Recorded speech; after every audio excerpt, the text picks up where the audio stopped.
So good evening, and thank you all so much for being here, and a special thanks to the incredible staff of the City of San Luis Obispo who work so hard every day towards the betterment of this community, and developing these panels and open discussions are a key to a healthy democracy. And so thank you to all of those folks that worked on this, and thank you to all of you for taking time out of your evening to be here tonight. And with a special thanks to Captain Smith and Chief Cantrell and Greg Herman from the city for putting this event together.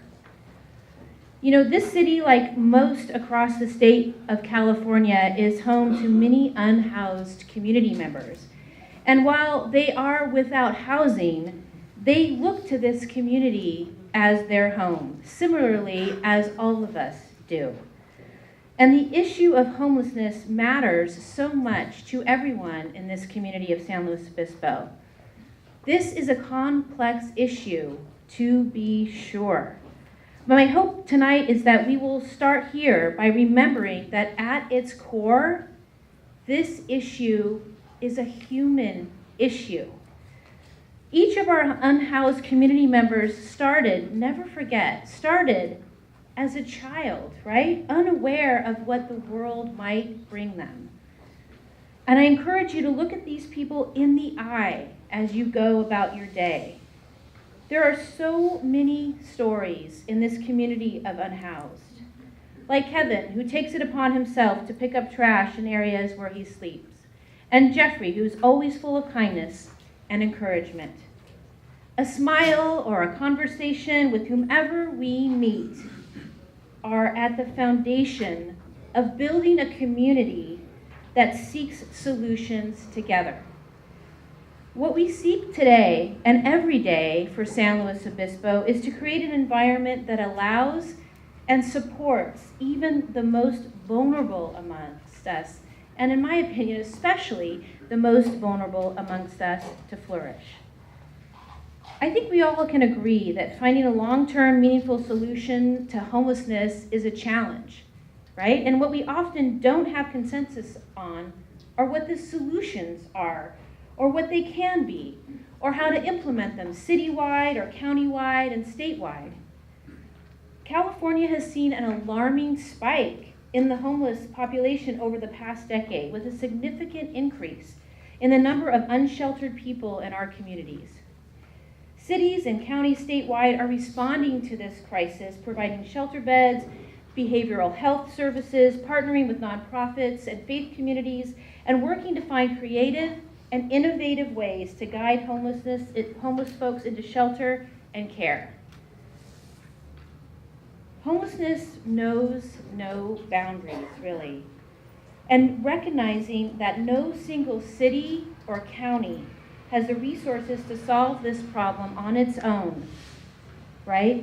That's part of what we're here to talk about today. Our community members and organizations must work together, all of us, to innovate and communicate to overcome complex problems such as rapidly providing safe housing, caring for beloved pets, protecting personal and governmental property, and providing access to critical health and behavioral health care services.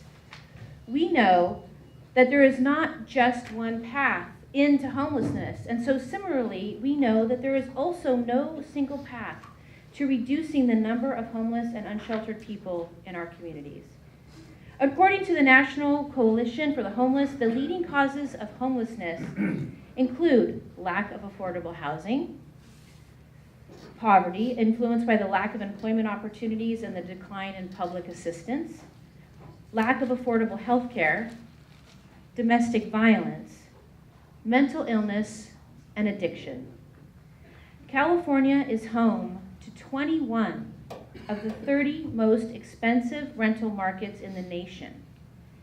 And the state does not have enough affordable housing stock to meet the demand of low-income households.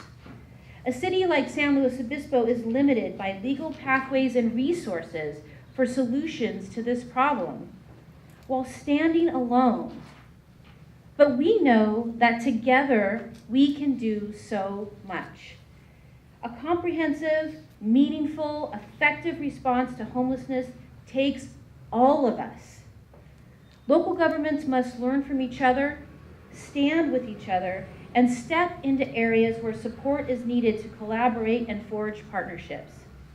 And so we look forward to the day where every Californian has a path that leads them home. So thank you again for being here tonight and being a part of this conversation. And I'm really grateful to welcome Stephanie Medina, who is here tonight to help facilitate this important conversation.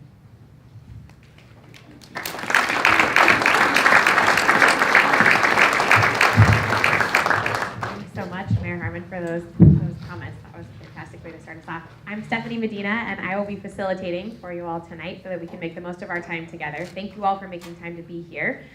Just a quick note, you may know me from my past work with Creative Mediation, which is the community mediation center for all of San Luis Obispo County. And I now work with FLO LLC as a facilitator, but still work closely with them. So hello to those of you who I know from that past. All right, so now I'd like to ask each panelist to introduce themselves, just their name and their organization and the role within their organization, please. We can start here with Joe. Hi, my name is Joe Madsen. I'm a division director with Transitions Mental Health Association. Seems like your mics may not be on, so take a moment to turn them on. You'll see a green light. There we go. Hello. Okay. My name is Joe Madsen. I'm a division director with Transitions Mental Health Association. I oversee all the housing, homeless, and forensic services that we offer with our agency. Thank you, Joe. My name is Alan Iftiniuk. I'm the president and CEO of French Hospital Medical Center. Glad to be here tonight. Good evening. My name is Grace McIntosh. I'm the deputy director. It's got a green. Can you hear me now? Better? I'm Grace McIntosh. I'm the deputy director at Community Action Partnership of San Luis Obispo County, or CAPSLO. And I'm Laurel Weir. Can you hear me? Feel free, yeah, you can take it out. There you go. Okay. I'm Laurel Weir, and I'm Homeless Services Coordinator at the Department of Social Services. And I also staff the county's Homeless Services Oversight Council, which is an advisory body to the Board of Supervisors. And good evening, I'm Deanna Cantrell, and I'm the Chief of Police in San Luis Obispo. Good evening, everyone. I'm Ann Robin. I am the Behavioral Health Administrator for the county's health agency. Good evening, Tim Olivas. I'm the Undersheriff at the Sheriff's Office here in San Luis Obispo County. All right, thank you all of you panelists. I'm gonna sneak across this way because we're so full. I'm gonna try to find an open little spot to stand. So thank you all so much for introducing yourselves. I wanna give us all kind of a heads up on what the agenda looks like for tonight so that you know what to expect. Where we're going from here is we're gonna give each of the panelists an opportunity to share a little bit about what services and programs their particular organization provides in the community in connection with homelessness. So we're gonna do that in just a moment. But I want to let you know also, you probably saw some 3x5 or slightly larger cards around the room. Some people have them, wave them if you said. They're about on the chairs, and there are a couple more on the back, in the back on the table. I want to let you know what those are for. So we received lots of comments online through the open or the online City Hall platform, lots of questions, and so those were really helpful, and those helped us to determine some kind of themes that people were interested in hearing about. So from those themes, we have some questions that we've already set up to go ahead and ask the panelists to get you the information that you're hoping for. And then after we ask those about 8 or so questions of the panelists, what we're gonna do is, if we have some time left, we're gonna give you the opportunity to turn in those cards in case there's a question that you still have that hasn't been answered yet. So your job right now is to hold onto those cards and listen to the questions that the panelists are answering, and hopefully hear new things, get new information that you're wanting to hear. And as we're going along, if your question is answered, fantastic. If it's not, though, I will give you a prompt, a moment to go ahead and turn in any unanswered questions. You can do that. There's a basket on the back table that has a little label on it that says unanswered questions. So at that time, you're welcome to walk it back there. Or if it's difficult to get out the door, fantastic Annie right here will walk around and you can flag her down and hand her your question, okay? And if we are not able to answer all of those questions tonight, since we have a packed house and we have a limited amount of time, they won't go unanswered. There will be sort of a question and answer format used to answer those, and they'll be posted online on the city's homelessness solutions page. Okay? We do not have an opportunity for just a wide open forum tonight, simply because we just don't have enough space for that, space physically and time. Okay? So that's where we're going. So let's go ahead and have our panelists introduce the programs and services that their particular organization offers within the community. And I'm looking around the speakers, so I apologize. Joe, would you be willing to start with that? Sure. Thank you.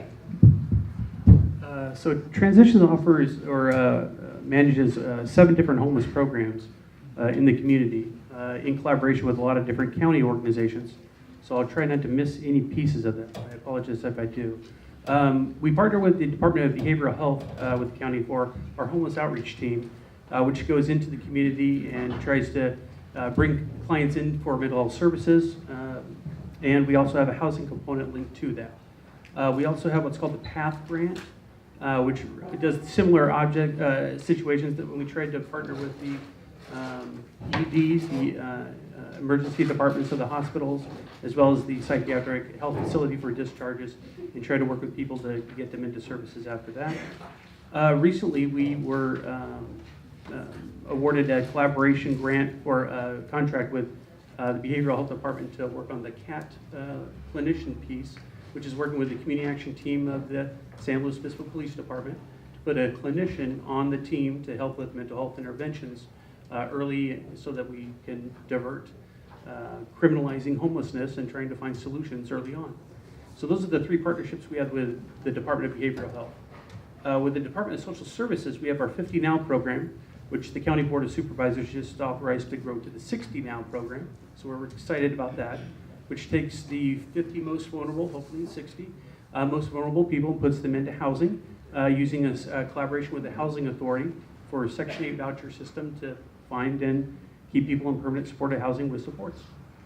We also have the Homeless Disability Assistance Program, or the HDAP program, which acts as a case management service and links to housing for people that are unfunded. So they don't have funding. They're applying for SSI or other benefit packages as a portion of that. With the County Department of Planning and Housing, we operate the permanent supportive housing, or the continuum of care housing that this county has. We only have 58 beds of that for the entire county of San Luis Obispo. So obviously that's not enough, but we manage all 58 of those beds. Sorry about that. 58 of those beds so that people can have permanent supportive housing with supports in the community. And it's not just in San Luis Obispo, it's throughout the county. I think we're just in the mic, I'm sorry. Okay, no problem. Thanks. And then our other partnership that we have, which I'll just allude to, but I think Grace will elaborate even more, is our partnership with Community Action Partnership for our SAMHSA-funded SLO Hub grant, and I'll let her explain that since we're the lead agency on that. Thank you. Thank you, Joe. So French Hospital is one of 4 general acute care hospitals in the county of San Luis Obispo. The EDs serve as part of the safety net of this community, and anybody that walks through our doors, irrespective of ability to pay, is cared for.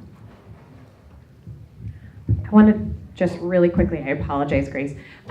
There are lots of acronyms that we're hearing. So if you're wondering what an acronym is, we're going to try to see if we can get our panelists to fill us in on those. So the one that I just heard was ED, and that was Emergency Department. Did I get that right? Yes. All right, thanks for that one. Okay, so the remaining panelists, if there are acronyms, help us out, because I know you use these all the time, but just to help the audience. Thanks. Good evening. Oh, there we go. So I'm Grace McIntosh, as I said, and I'm with CAPSLO, and Community Action Partnership has been in this community for over 50 years. And our mission is really to help the low-income individuals and families in our community get self-sufficient, more self-sufficient. We do that through numerous collaborations. We collaborate quite extensively with everyone represented here at the table. Specifically in terms of the homeless individuals and families that we work with, we currently operate the Maxine Lewis Memorial Shelter, the overnight shelter, the Prado Day Center, Within those two that represent both day and evening shelter for the folks here in the city, we operate the recuperative care program in close collaboration with the hospitals and SenCal Health for medically fragile individuals that are discharged from the hospital that would otherwise have nowhere safe to go to recuperate. And we also offer what Joe mentioned, the SLO Hub program, which is a new program. And that's really an integrated treatment program for 30 individuals that are struggling with substance abuse and mental health, or what we call co-occurring disorders. Many of you have probably heard that very soon, September, we will be opening 40 Prado, which is the Comprehensive Homeless Services Center. Yay, thank you. Which will really integrate day and evening into one location. We will be operating those programs. We're also going to be collaborating with our veterans programs, which we operate. They will be based there. SLO County Office of Education will be doing after-school programs there. We will continue our wonderful collaboration with People's Kitchen that provides meals every day, 365 days a week. A year, thank you. So collaboration is very key to us, and I look forward to answering any questions you have. Thanks.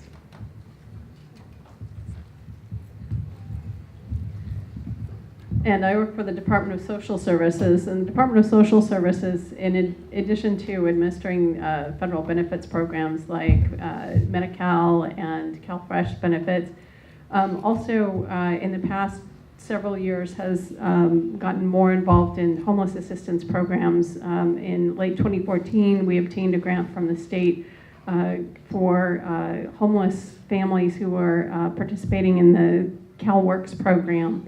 And that grant allows us to provide what's called rapid rehousing assistance for those families. And rapid rehousing means that we can provide them with a security deposit and subsidize their rent for several months, and also provide some supportive services to them while they are in the program. Since that program started in late 2014, we've housed over 900 people, and these are all families with minor children.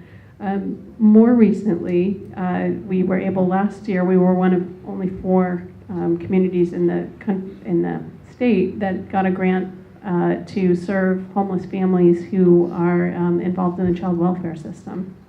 And so we have been working with those families and are trying to put them into housing because it's difficult when you're in that system to work within your case plan and hit all the requirements, especially if you're working to address an addictions disorder, to go to all the programs, et cetera, when you're on the streets. And it's just very, very difficult to be successful in a substance abuse treatment program unless you're housed.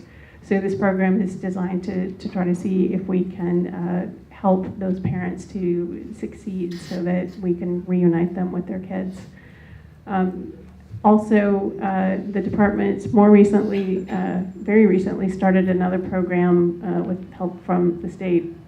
It's a small pilot program called the Housing and Disability Advocacy Program, which is going to provide housing for a small number of chronically homeless folks who are in the process of applying for federal SSI, which is disability benefits.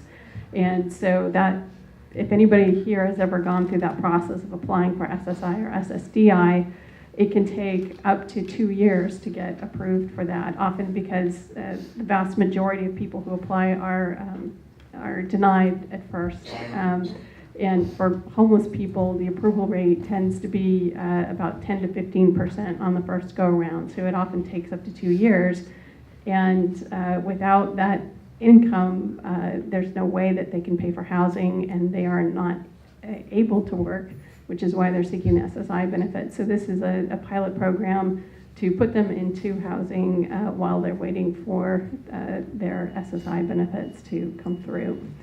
And then lastly, the Homeless Services Oversight Council, which I mentioned, is an advisory body to the Board of Supervisors. It's a 27-member agency. has folks from each of the 7 incorporated cities, as well as a representative from the Board of Supervisors, from local nonprofits, and a variety of agencies that work on addressing homelessness. And they provide advice both to the board, and they help oversee some of the federal grants that we get to address homelessness. And good evening. The police department, our role in really everything is to reduce harm. We want to reduce harm and increase safety for everyone that works in, lives in, or visits San Luis Obispo. And that really is encompassing of everyone. How we accomplish that is in a myriad of ways, but it's through education. We do a lot of education. We have partnerships with everyone that is here and many other nonprofit and social service agencies. So we partner with them because certainly we understand that we can't solve problems, we can't provide safety, we can't reduce harm alone. So we do that with a lot of education, a lot of partnership. We also are the enforcement. We do enforce the law, and so a portion of that, and where homelessness is concerned, we do education, we do enforcement, and we try to reduce harm by making environmental changes through crime prevention, through environmental design. So looking at an area environmentally and seeing what we can do to change behavior in that way. So it's not all enforcement, it really is holistically, it's a lot of different ways that we approach our goal of reducing harm in a community. For the homeless specifically, we have a community action team, and that was mentioned by Joe recently. The county, and Ann may talk about that more, but the county obtained a grant, and in partnership with Transitions Mental Health, we're looking to hire a mental health professional that will be embedded into the police department on a 1-year pilot program, who will ride with our community action team officers, whose primary function is to get our homeless folks in, and really our chronically homeless, because that is who the police department sees the most, is our chronically homeless folks. Our goal is to get them into services. And we do have several success stories, but our goal really is to get them into services first. And secondary to that is enforcement. So that's pretty much our role. Thank you, Chief. So the Behavioral Health Department in the county is contracted by the state to provide services to people with serious mental illness or addictions who have Medi-Cal. And that's our primary mission, but we also do quite a bit more. We have other funding and grants, including Prop 63, the Millionaire's Tax, and provide a bunch of services that are not within the traditional treatment realm to people who are homeless, people who are at risk of becoming homeless. As Joe mentioned, we contract with Transitions Mental Health Association to do homeless outreach. They also manage a bunch of the housing that's associated with mental health funds. So in our basic services, we do assessments, treatment, medication services in our outpatient services throughout the county. We do have a large mental health outpatient adult clinic here on Johnson Avenue and a children's clinic over on Vicente. We also have day treatment for kids. And then we have a very special 0 to 5 program called Martha's Place, because we believe that if we can get families and kids into treatment early and prevent people from getting into part of the mental health system, we'll prevent all the other things like needs for law enforcement intervention, homelessness, etc. We have a fabulous prevention and outreach division that works within the schools, and including Cal Poly and Cuesta. We have Friday Night Live staff in every one of the junior high and high schools within the county doing prevention and education work. So while our core services are treatment for people with addiction and people with serious mental illness, we do have a broader perspective across the continuum of care for the community. Here in San Luis Obispo, we also have a 16-bed psychiatric inpatient unit that is primarily for adults, and it's been severely impacted. Over the past few years, we've been out of space, and sending folks from the city of San Luis Obispo and the entire county out of county for hospitalization, because those are the only 16 beds that exist in the county for psychiatric illness. I just want to mention that since we're talking about homelessness, the percentage of people who are homeless who have a serious mental illness are around 30 to 40%, depending on the stats you look at. But I would say that just being homeless does create a lot of trauma. People come into homelessness due to domestic violence, other trauma. People come into homelessness with addiction, or they end up with addiction due to homelessness. So it's a multi-layered approach and a multi-layered problem. So I know that there are a lot of questions about other services and limitations and things. So when we get there, we can talk a little bit more about who homeless people are and how they get there. Good evening once again.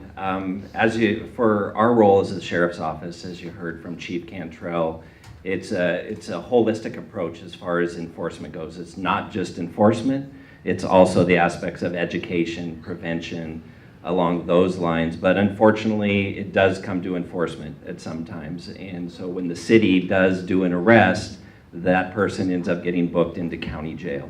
And that's the Sheriff's Office responsibility, is to run the jail. So to help with, and as you heard from Ann, a lot of the ones that come into the conflict where it results in enforcement action is actually it's not just homelessness, because homelessness is not a crime. But obviously there's oftentimes some mental health issues or substance abuse issues that coincide with homelessness that result into an enforcement action.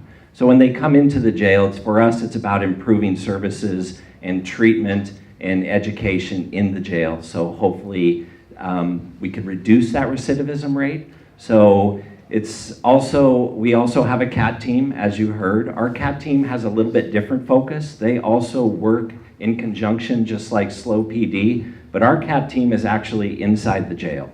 That's where their office is. And it's to work with those individuals that are identified and help provide, they have a meeting, a jail to community meeting every month, where they talk about the people that are going to be coming back out and joining us back into society. And how can we best handshake them back into society with services and opportunities. So they have a meeting, and it's not just us, it's probation, it's the health agency, it's services, it's a collaborative effort. And we work together to try and get them that handshake back into society so they don't end up falling back into the same substance abuse or issues or getting off medication, which rises to that enforcement action. We also, as a county, try and provide regional training.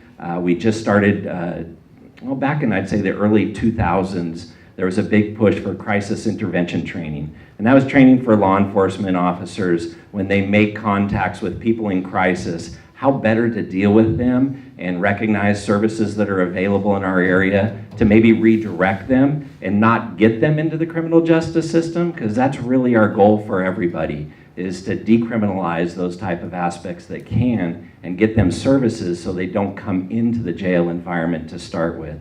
So we just recently restarted crisis intervention training, a 40-hour training. It was 40 hours back in 2000. It slowly got reduced to 8 hours, which really is not enough time for people to learn how to deal with those situations. So that is offered to our entire staff. It's offered to all of law enforcement, and the next step is to reach out to county and city workers that interact with this population on a regular basis, so they are aware of the resources and how to provide help and assistance to be preventative and keep them out of the judicial system. And last step as a county, I think what we have done as a holistic approach is the Stepping Up initiative, which was adopted by the Board of Supervisors in October, and we just gave an update on where that is in November of this year. That's available online with the agenda.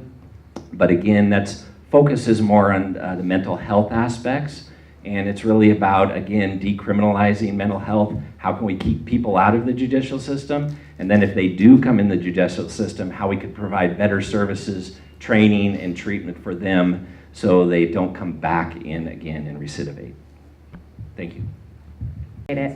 That was a lot of information. So I'm guessing because it's warm in here that some of us may have missed things here and there. So I just want to warn us all, we are going to go into the questions that were submitted ahead of time and hopefully get you the information that you're looking for. We might double back on something. So you might hear something reiterated, and panelists, you may have to say something again that you may have already mentioned, because this is the part where we really get to understand what these services and programs look like sort of in the everyday community atmosphere. Okay, so for our first question, Mayor Harmon's going to go ahead and introduce it.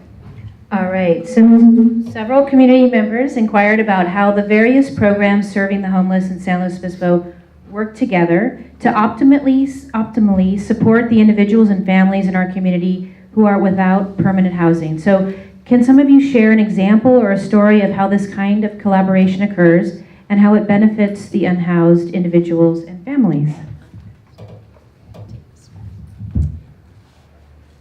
There's a lot of stories, but I was thinking of one in particular that really touched every single person at this table. It was actually our very first recuperative care client, and recuperative care, again, is about 2 years now. It's a collaborative partnership with Tenant Health Systems, Dignity Health Systems, SenCal Health primarily. Individual who came in, referred from our hospital to our Maxine Lewis shelter bed during the day.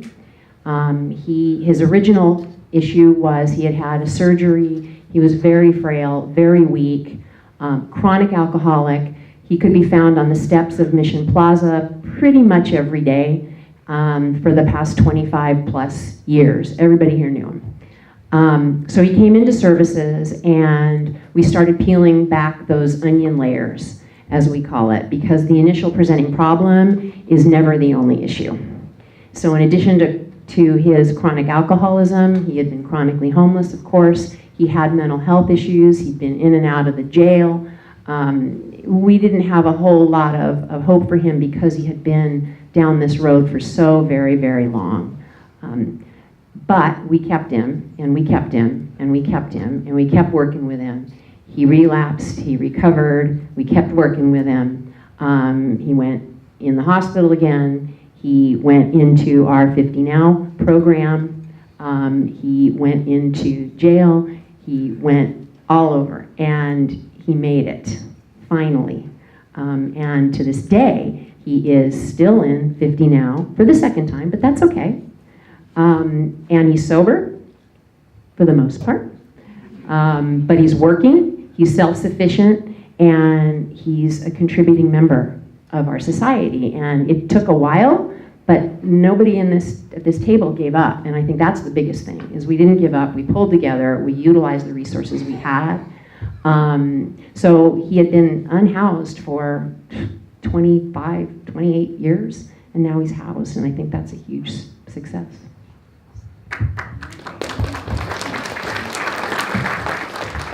Thanks so much, Grace. Does anyone else want to comment on that question before we go to the next? Anything else? I'm going to tell a quick one. At the, Mayor, where were we when the one fellow approached you and you brought him over to our... He was at the Women's March. At the Women's March. So we were at the Women's March last year, and the police department had our command trailer out there, and we were running operations from there. And somebody approached the mayor, a homeless person, and told her he wanted help. And so she promptly walked him over to the police department's command trailer and said, hey, this fellow wants help. And so we ended up getting his name and his information, and we connected him with everyone sitting at this table, and connected him with services. And I think you just ran into him, and he has a voucher for housing. Sober, so he is sober and housed currently, and this was not too long ago, but you know, the mayor and I were talking today about the importance of we're here and we're willing to help, but our community and our homeless members in our community have to meet us. They have to want to get some help, and sometimes that takes 2 or 3 or 4 or 5 tries, and we're not going to give up. None of us are. But it really does require that people have to, you know, meet us halfway. So, I'll share one quick one also. A few years ago, I mentioned to you earlier at the onset that the 4 acute care hospitals here in San Luis Obispo take anybody that comes through our emergency room doors. A few years ago, we had a transient gentleman that was moving between San Francisco and Los Angeles, happened to stop for some time in San Luis Obispo, and had a very severe heart attack. He was brought into French Hospital. He had no insurance. He had no means to pay. We talked to cardiac surgeons about performing a very necessary life-saving surgery on him. They volunteered their services to do that. The hospital cared for him for 60 days at no pay. When he was conscious and able to talk to us, he indicated that his one desire was to go back home to Taiwan to spend his last days with his family. We contacted their embassy. We explained the situation, and sadly they turned their back on us. They wouldn't help one of their own citizens. So through our foundation, we raised the money. We put him on an airplane. We sent 2 critical nurses with him on the airplane to get him home. And just last week, we got a letter from him telling he's still alive. He's thriving in his community. He's back with his family. And that's because of the generosity of the folks here in San Luis Obispo.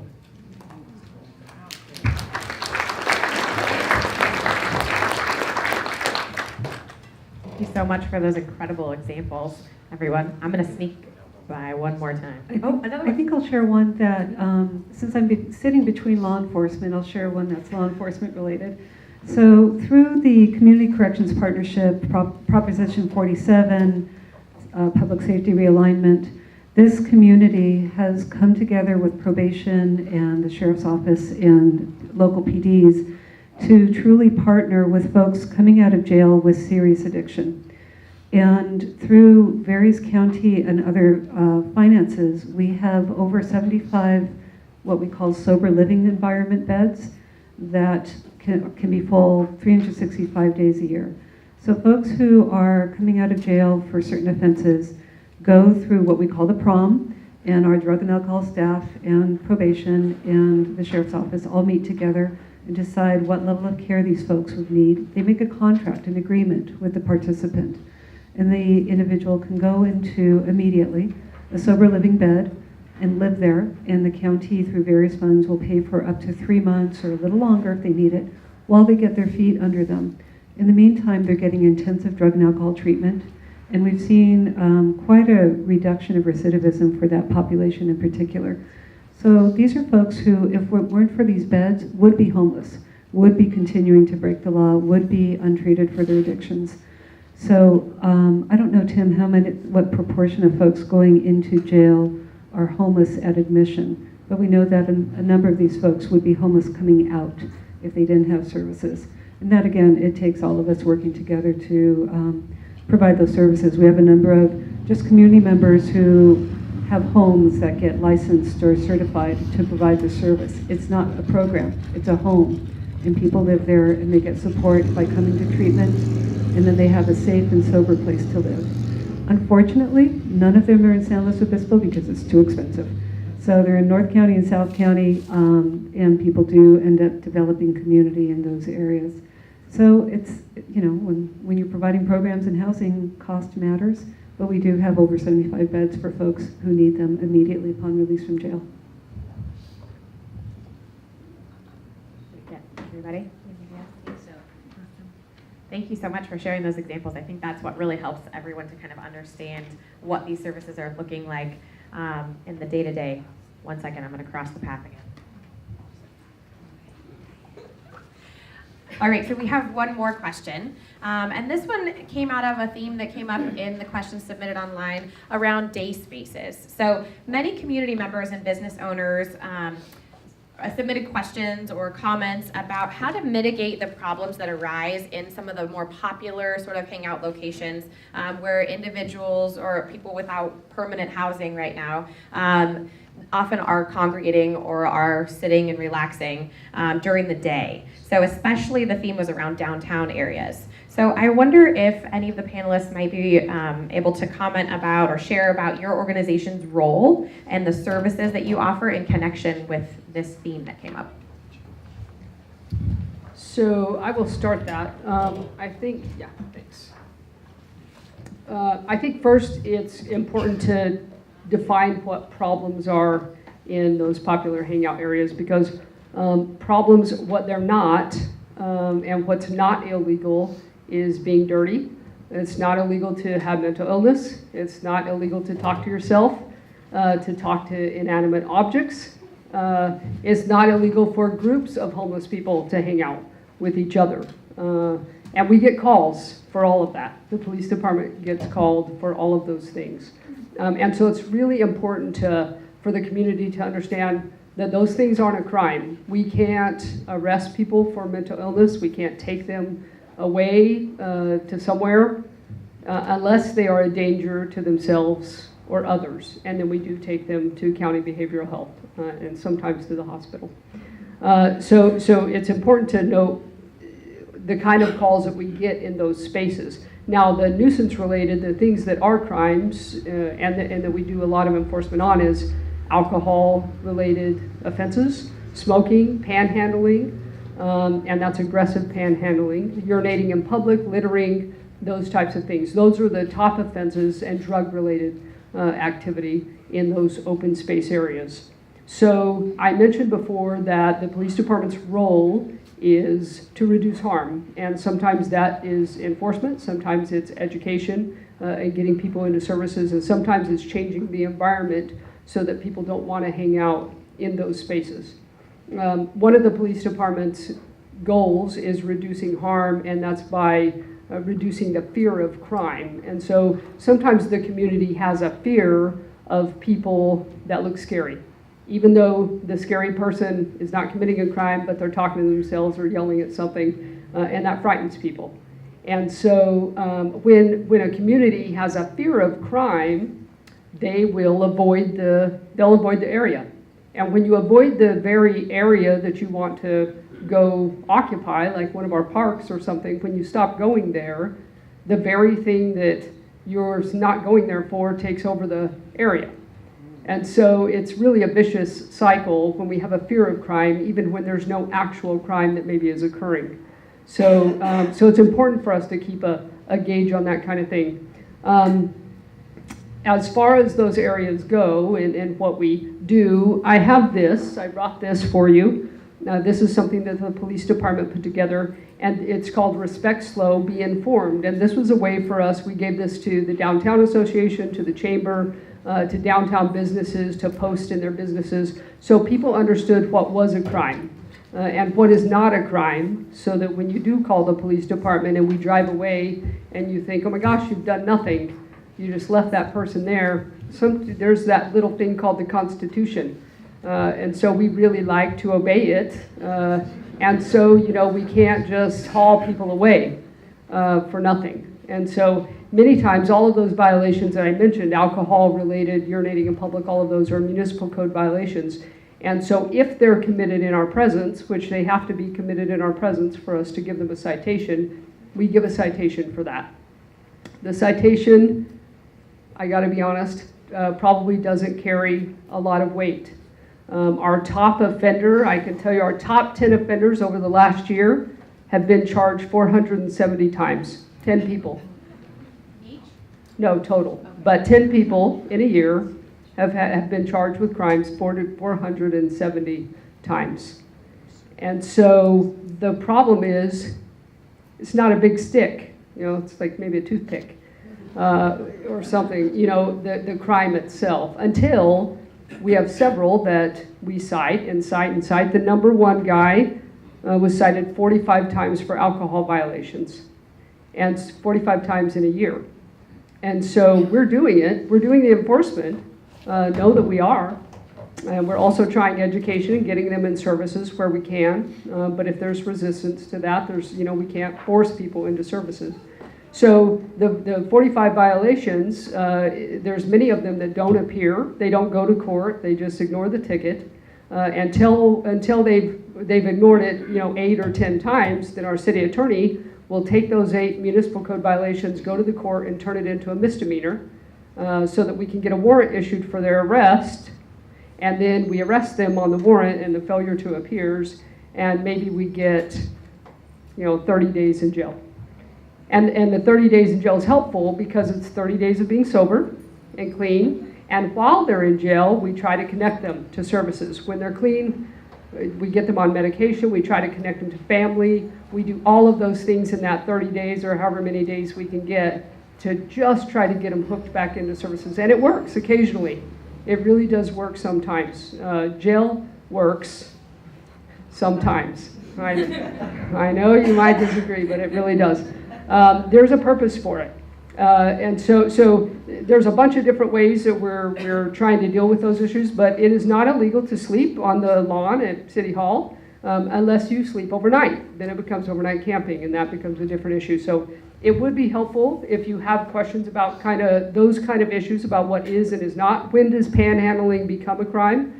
And what does aggressive mean, and how many feet do you have to be, and how long can you occupy a bench in the downtown? And all of those questions are probably on this little form here. Anybody else want to address that one? Can I wonder if we might be able to expand a lot. I'm just thinking about the questions that were submitted online, and some of them seem to be around sort of the moment of fear that you talked about, Chief, just that moment of I feel a little nervous and how to handle that moment, and when there can and should be a phone call or what they should do. Could you expand on that? Absolutely. So I'll give you a little story. I was walking downtown in plain clothes. I was not in uniform. I was in plain clothes. And a fella across the street, I was just waiting to cross the street, just like any one of you. I was standing on one side, he was standing on the other. I was looking across, not at him, just enjoying the day. And he looked across and made eye contact with me and said a bunch of mean things and cussed and yelled at me. And then here he came across the street right at me. And there were 2 older folks standing there waiting to cross with me, and they just melted. They just into the wall, like they just disappeared into the wall. They're like, "You're on your own, girl." They're like, "You ain't got no help from us." And so it was scary. I mean, it was frightening. I'm a police officer. I carry a gun. I was like, holy smokes. I didn't know what his intentions were. And when he got across to my side of the road, I wasn't sure what was going to happen. And so I can imagine the fear that people do feel when they encounter that. I watched the 2 older folks that were standing by me, and I could see the fear in them. And so we had a small interaction.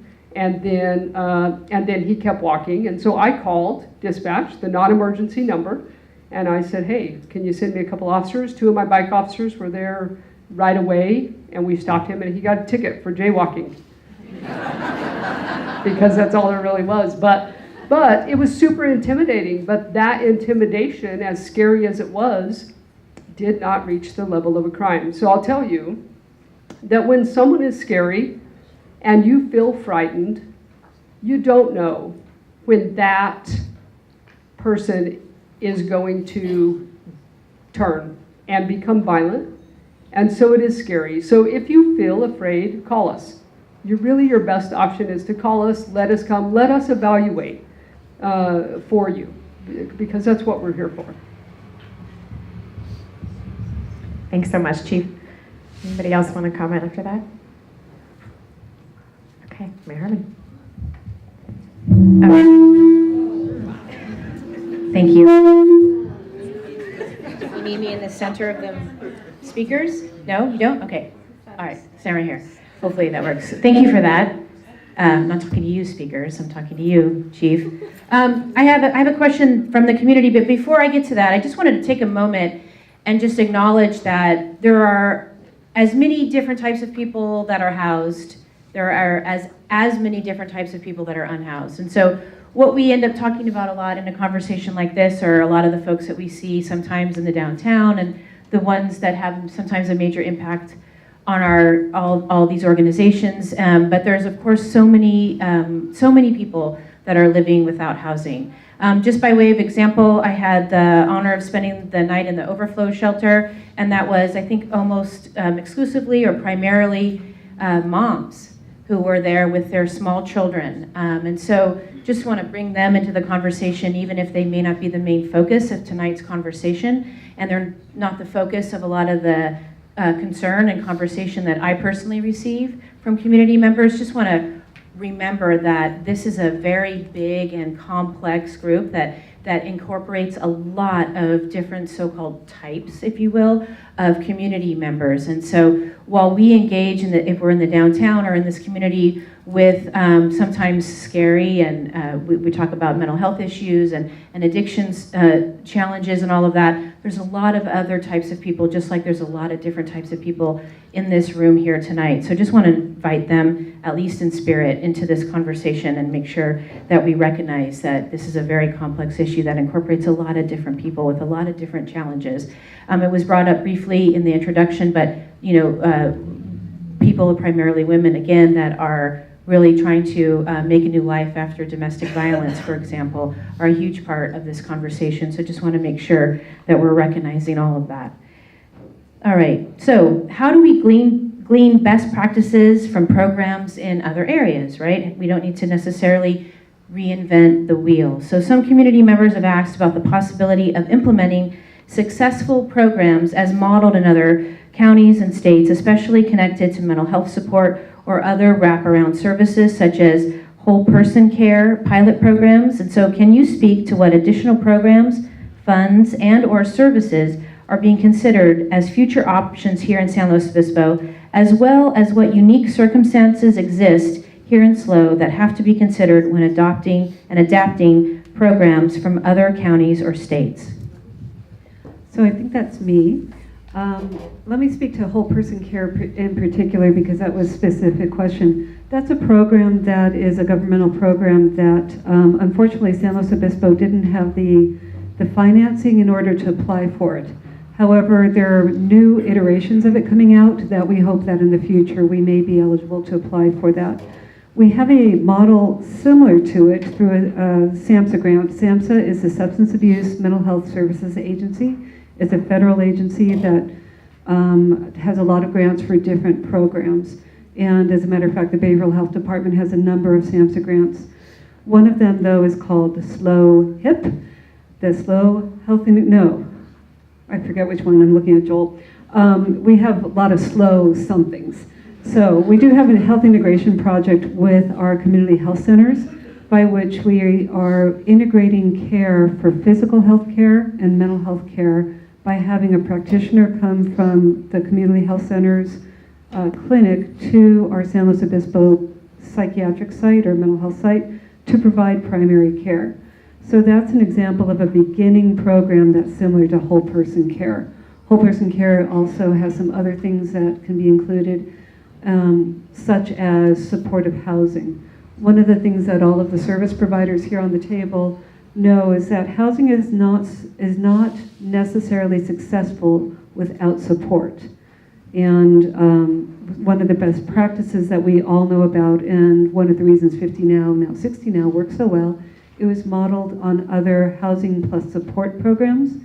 So the Mental Health Services Act has a specific requirement for what we call full service partnerships. Don't know why they called it that, but it's intended to mean that we're in partnership with the people in the program to get a range of services, wraparound services. And as I mentioned before, Transitions Mental Health Association provides the services related with that program, which includes housing, 24/7 coverage.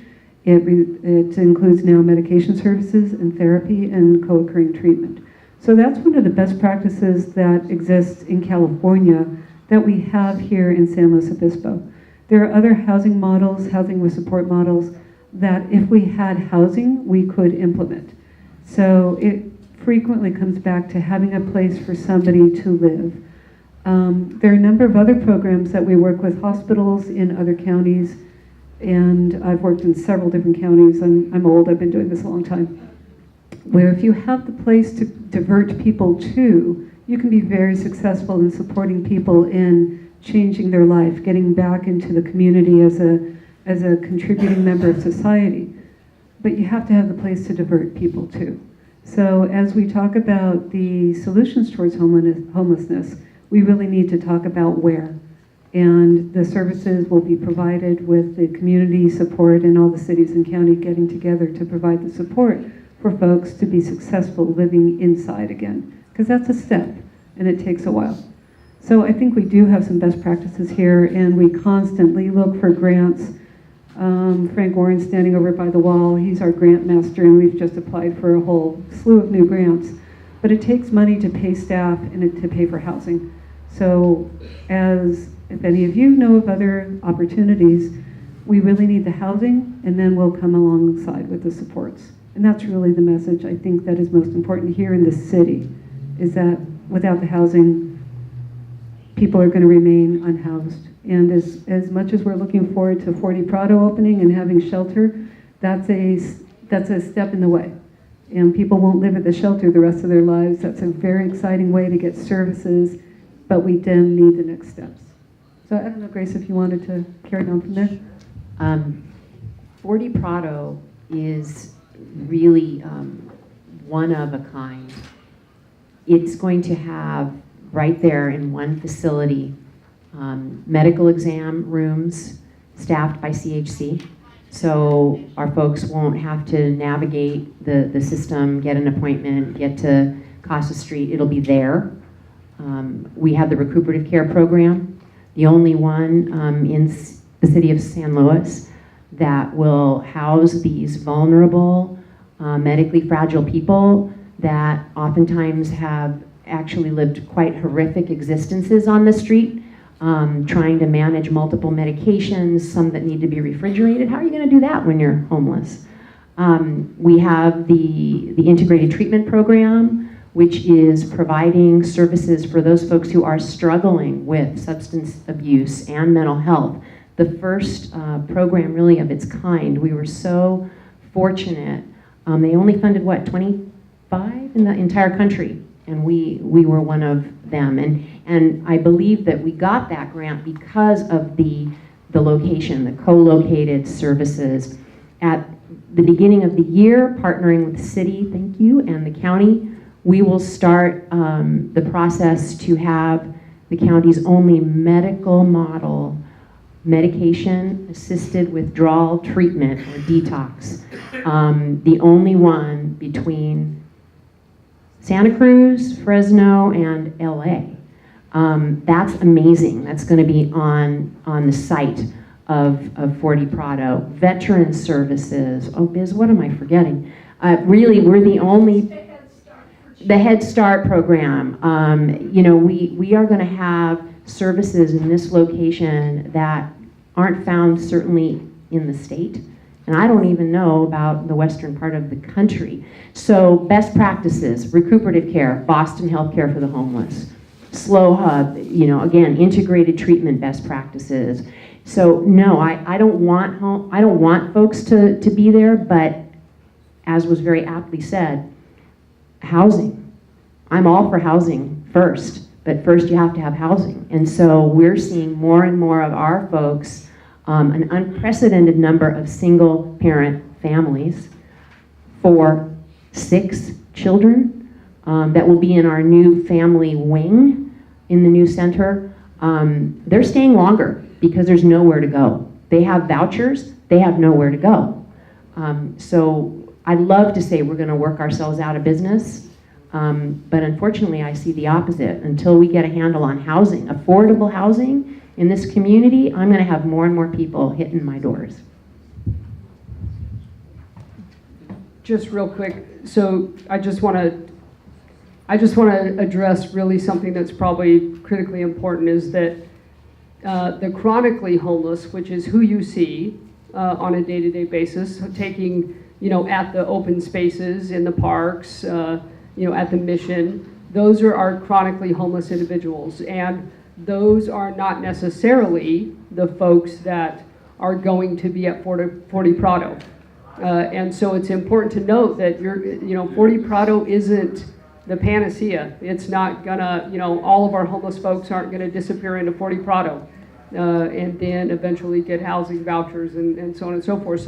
So on a day-to-day basis, it's probably not gonna change much from what you experience with our homeless, or what the police department experiences, quite frankly, with our homeless population. Is that about right?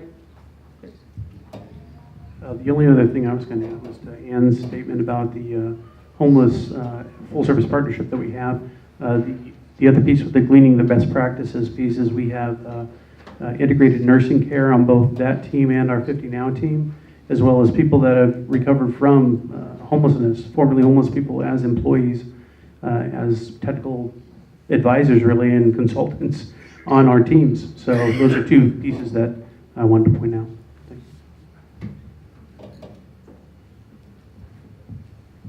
So I think one of the programs that's really successful here in the city of San Luis Obispo, as well as the county, is what we talked about before, is the community action team, which we call the CAT team. That's not something we invented here. That's something we gleaned from other agencies where it was a success. And I think the continued development of that and adding other team members to it, from health services and even eventually to medical, and kind of that wraparound service in the field.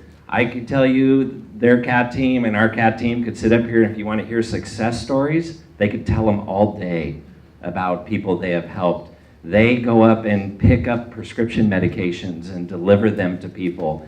They deliver them to services that aren't available here in the county. We allow them to leave the county and take them to services. There's stories of domestic violence issues amongst the homeless and getting them into services as victims, because a lot of times we could deal with the criminal aspect. We could take the suspect and arrest them and get them in state prison. The victim's still out there now by themselves, and that's a tragedy upon a tragedy. So the CAT team, I think, is an amazing success story that we've been very proactive in and are continuing to develop. The other is pre-trial services, and that's something as part of the Stepping Up initiative we're trying to develop, and that's really involving the courts, the public defender, the DA's office, and the law enforcement agencies. And it's really kind of expediting that process of getting them into services and getting them out of jail, because that's not the best place for them. It's obviously an end result in some cases, but if we could get them into services, and sometimes it takes multiple times. There is no one solution to this. There is no one agency that has the total answer to this. This is all of us working together, from community members and private groups and law enforcement and the hospitals. And I think you have a very collaborative county that we live in. I've worked in several other counties throughout the state, and I could tell you that this is probably about the most cohesive group of focus on trying to do the right things for the right reasons that I have worked in throughout California.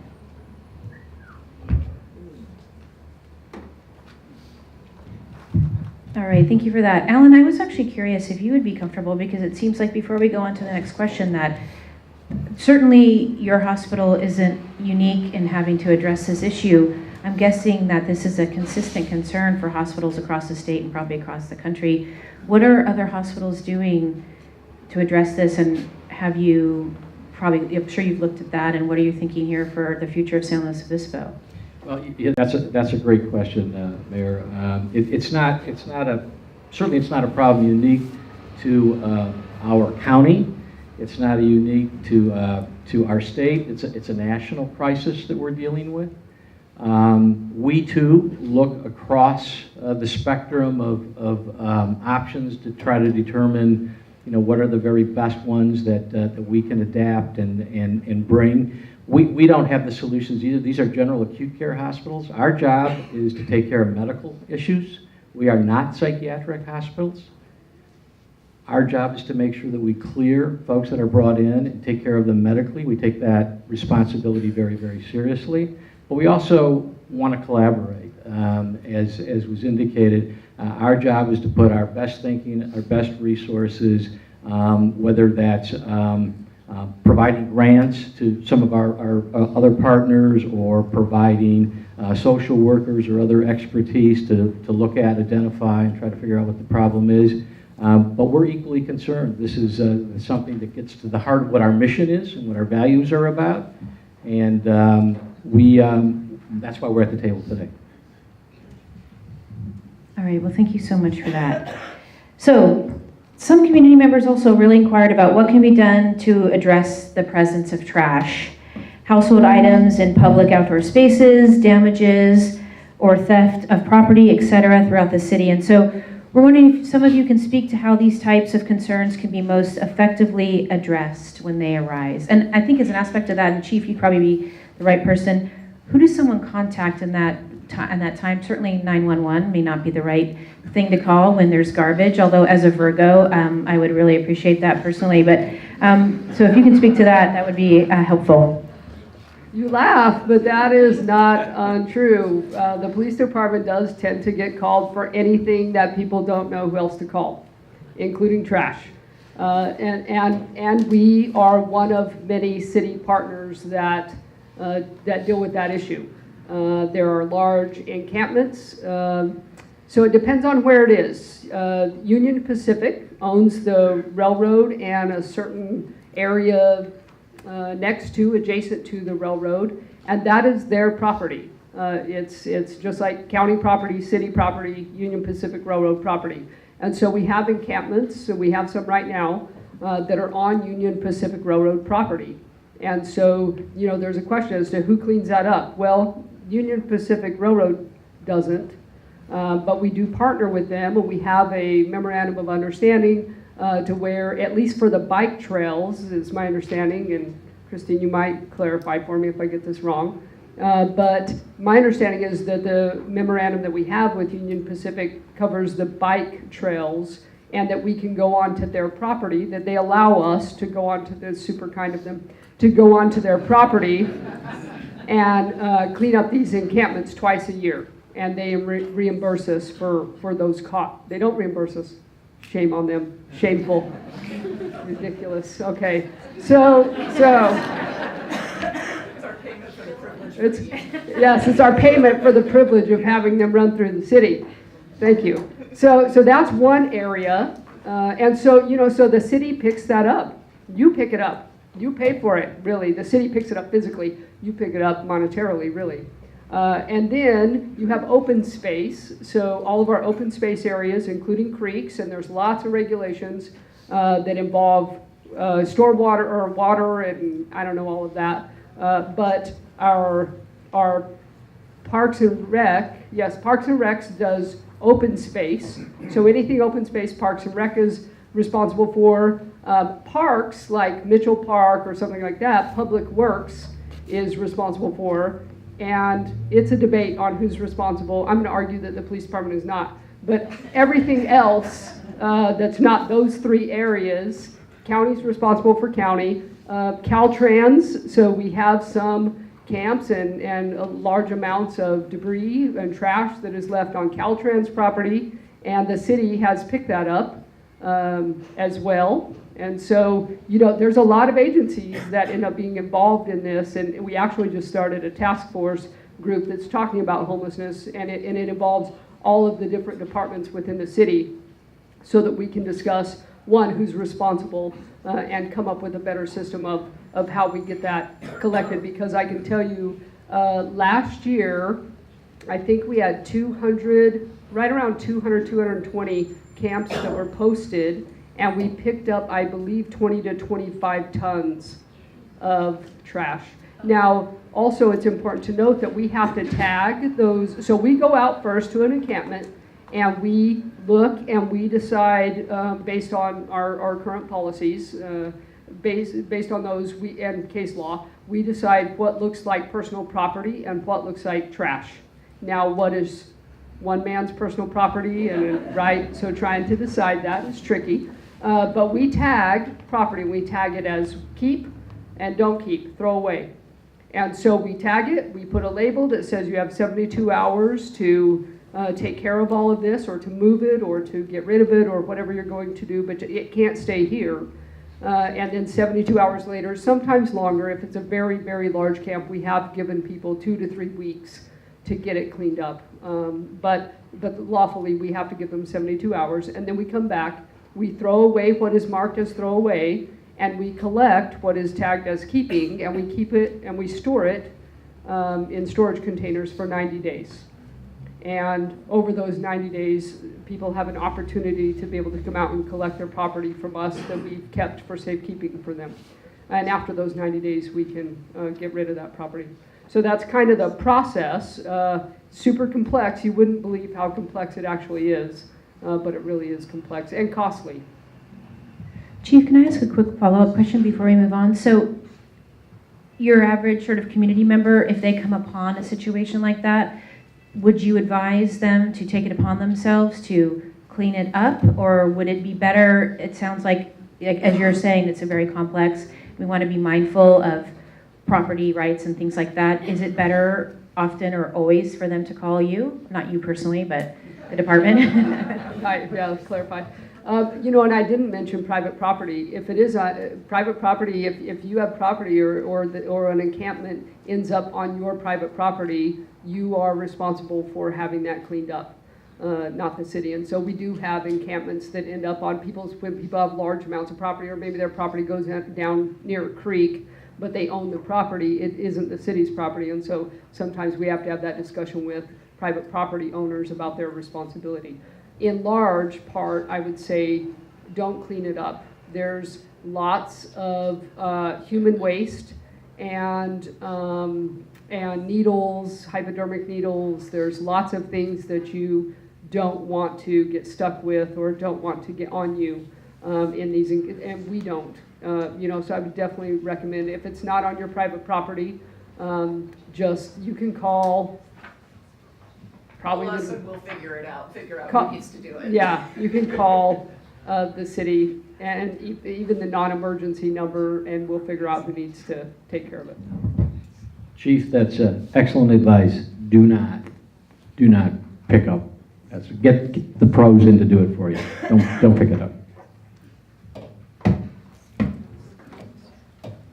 I was just going to say that a couple of years ago, when I was down in South County walking with down around one encampment, someone, I don't know if it was the city or someone else, but they had delivered trash bags to that particular encampment, and it was a large encampment of about 50 people, and they delivered trash bags, and on the day that I visited, people had set the trash bags out to be picked up. And I think, you know, that's one thing to remember, is that a lot of folks don't really have, like we would have, regular trash pickup. And so there are a lot of people who would choose not to have all that trash around where they're living, except they just don't have that opportunity. And so I think looking at how can we maybe partner with folks to try to see if we can come up with a more efficient way to move that trash out.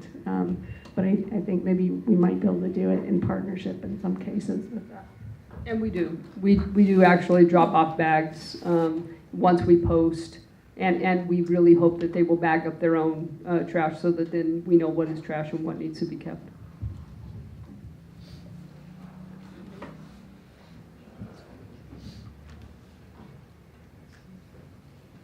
Learned my lesson. All right.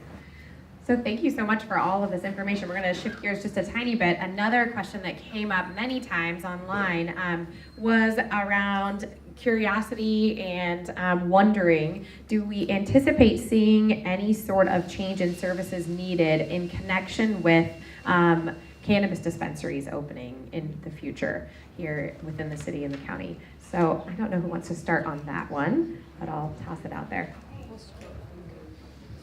So I'm going to start. You know, we're not sure exactly what it's going to bring, and so the best thing we could do is look at communities that have cannabis in their communities.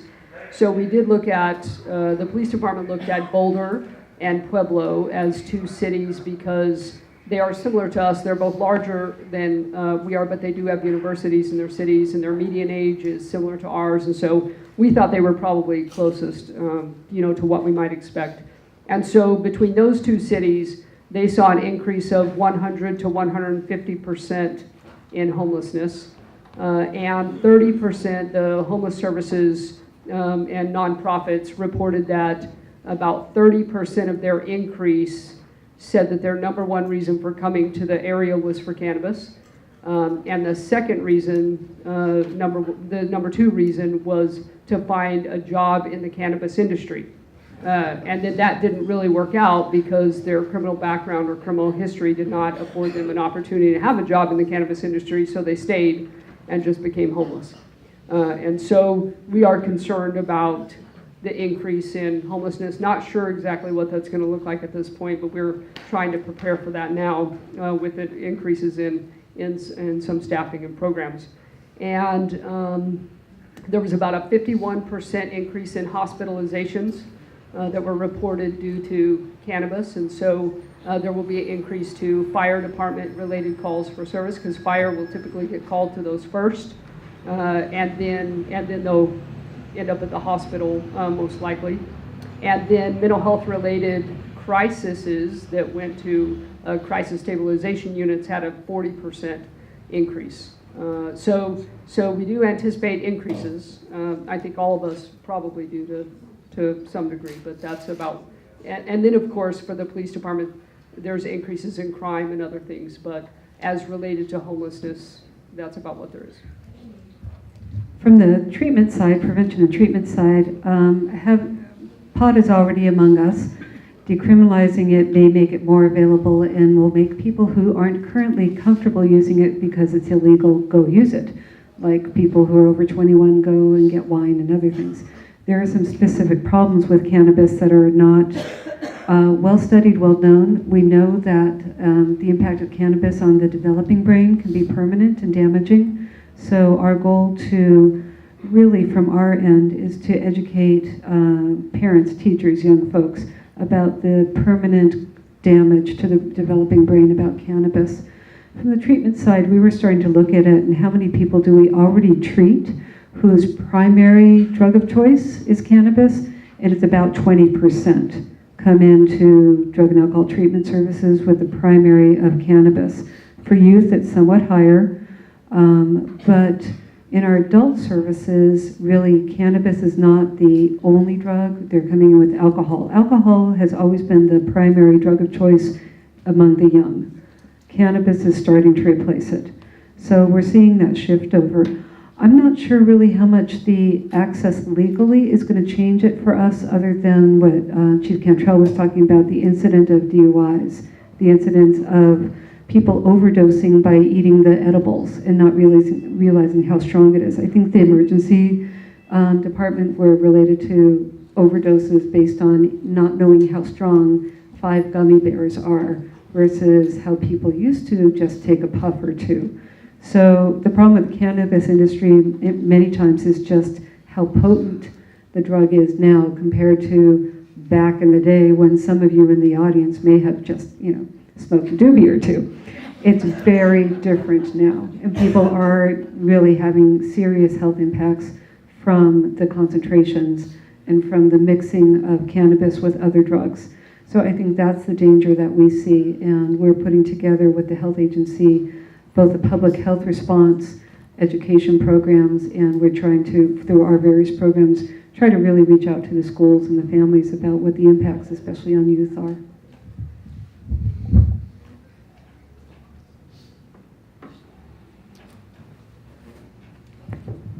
All right, thank you so much. So many people wanted to know what back up? All right.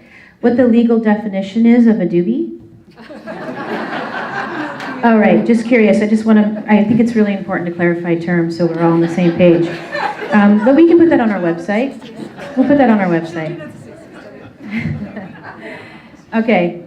All right. This one is kind of near and dear to my heart because this is what I experience quite a bit from the community, and that is a really high level of frustration, right, about wanting us to do more. And this frustration is expressed in a lot of different ways. So sometimes it's frustration about folks are on the streets, we need to care for them more, we need to offer them more services, we need to be there more for them. And sometimes the frustration manifests itself in, I don't know how else to say it because this is a direct quote, I think, from things I've heard from community members, is it's sort of a round people up and get them out of here kind of tone, right? So this frustration manifests itself sort of all over the spectrum in terms of types of responses. And I know from talking to the chief and others that there's a lot of limitations in terms of what we can actually do. And so I think it's really important, and that was one of my main hopes actually for tonight, is to really invite people to know what we're already doing, what we can do, and then it's also, I think, as important to understand what we're really limited in terms of what we can do. So can some of you please speak to the limitations that each of your organizations face? And I know there's legal limitations that the chief may want to speak to in particular with engaging with the homeless families and individuals in our community.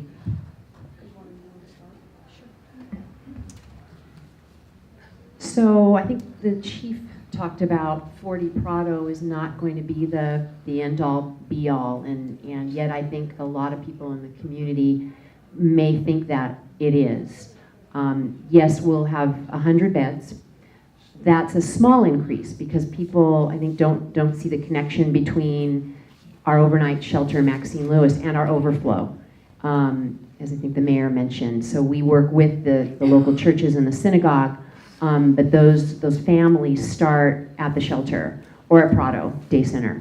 They eat at the shelter, and then we transport them to the overflow. And depending upon which facility per month we're talking about, you've got anywhere from 25 to 45 additional beds. So 45 plus 50, you're already at 95, and that doesn't even scratch the surface. Our limitations are that a lot of the people that you see, and I think again the chief mentioned this, don't use our services for a variety of reasons. One of the things that we hear often is that someone will say, well, I got kicked out.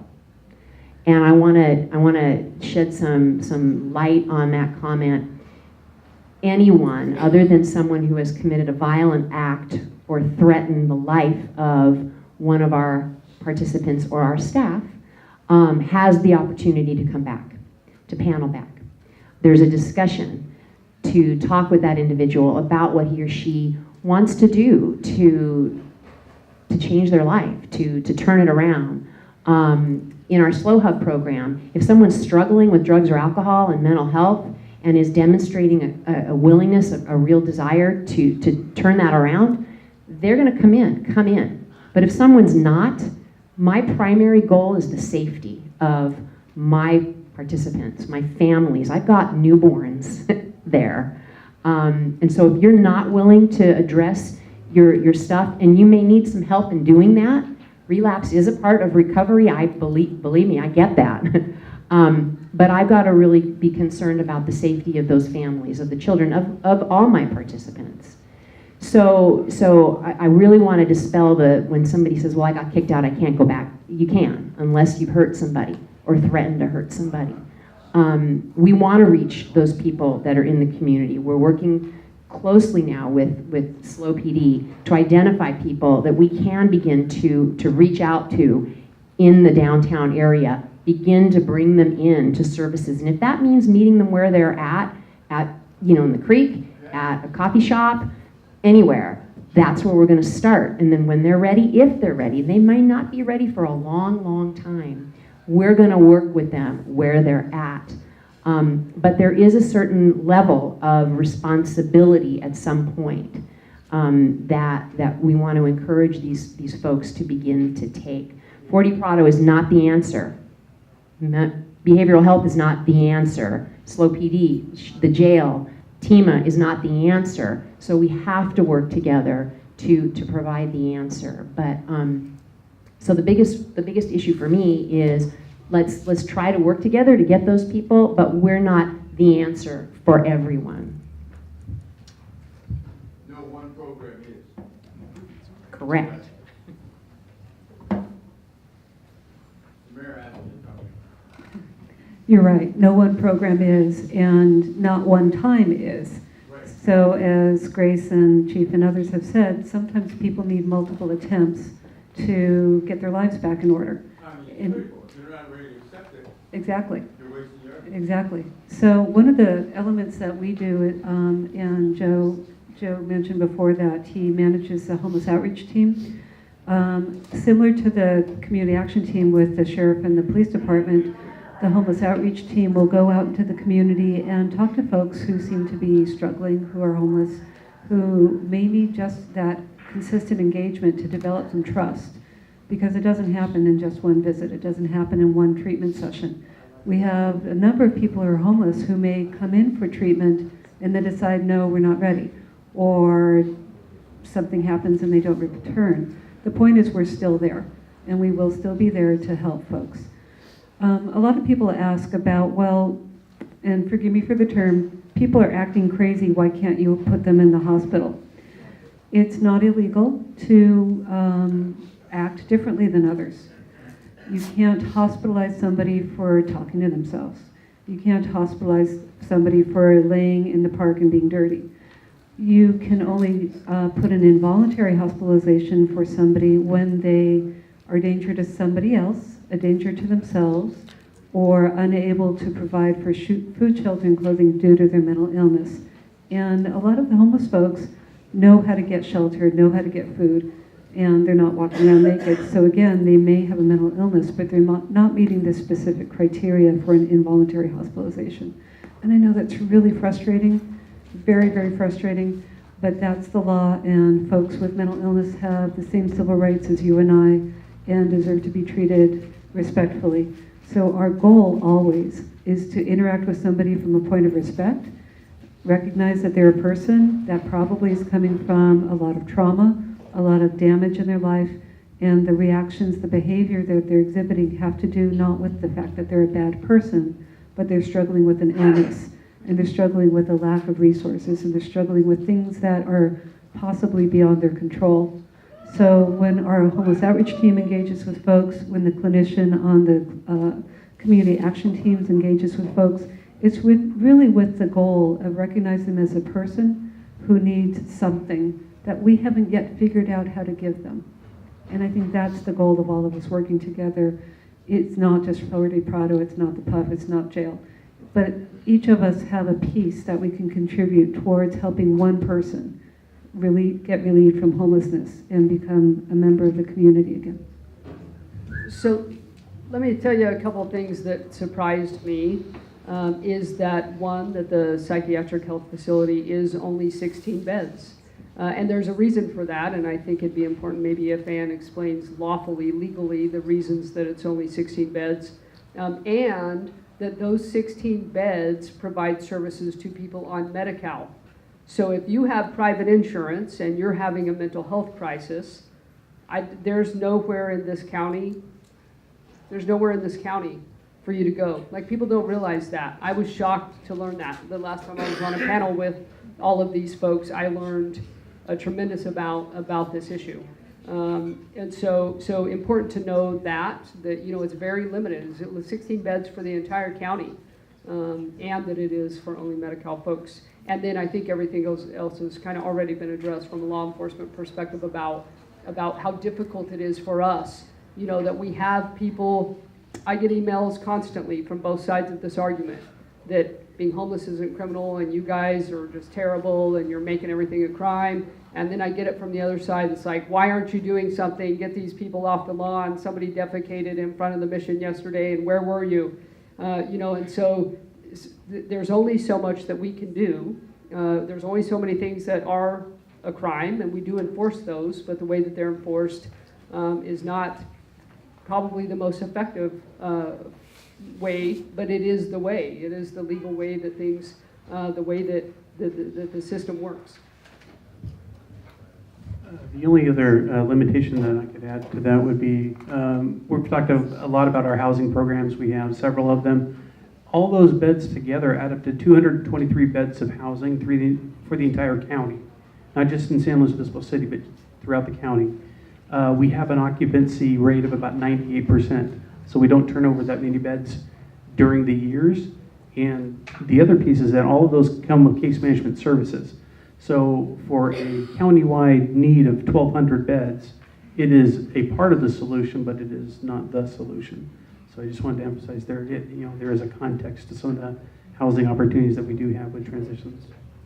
So as Chief Cantrell mentioned, there is a reason why there are only 16 inpatient beds in the county.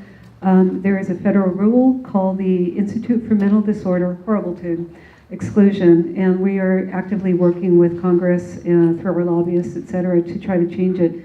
that limits Medicaid or Medi-Cal reimbursement for facilities over 16 beds. And back in the 60s, many of us were there and remember when deinstitutionalization happened.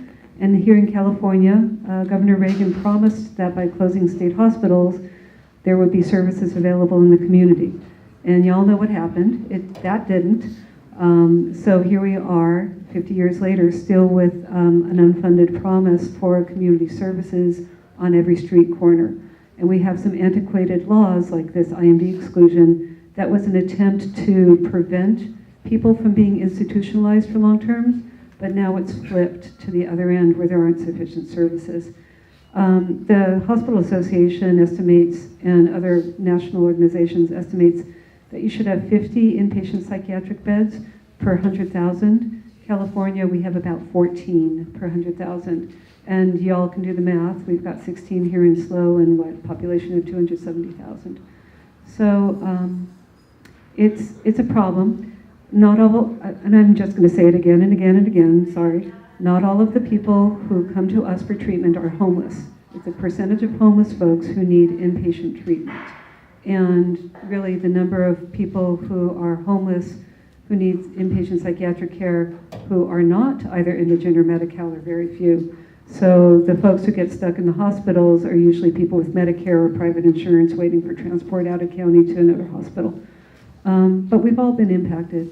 And I can say that a number of the folks who we treat in our mental health services, either in the county services or through TEMA, and through Family Care Network, by the way, who is also another organization we contract with to provide services to children and youth and their families, they also provide services to kids who are in foster care. And we have about 340 foster care kids in the county and are constantly looking for foster homes. We have kids living out of county because we don't have enough homes for kids in the county. So I'm just going to come back to my message of we need housing and we need services to support housing. And without that, we're not going to get towards the solution to the problem that all of you are here to hear about today. I would just echo what you've heard about housing really is critical, and without that housing, we're not going to be able to solve homelessness. You've heard about 50 Now, which is the supportive housing program for people who are highly vulnerable, chronically homeless. We've had great success with that. That was based on models that we saw in other communities. That program, we actually tracked the use of emergency public health and safety resources in the 1 year before and after housing, and we reduced the number of arrests and jail days by almost 100% for those folks. We cut down on hospital emergency room visits by about 60%, and those that did still occur occurred for the right reasons. They were coming in because they had actual medical emergencies as opposed to coming in to get primary health care from the emergency department. And we also reduced the number of days in the psychiatric health facility. So we saw major improvements, but we have right now 50 beds. We need about 400 in that particular program. We're going to be looking at the new funding the state is going to be giving to our community. It won't be enough to solve homelessness, unfortunately, but there is more awareness, I would say, at the state level. And so over the next several years, I think we'll all be looking to see how we can work together as a community to try to get these resources, to better coordinate our resources, and to make everything that we do as effective as possible.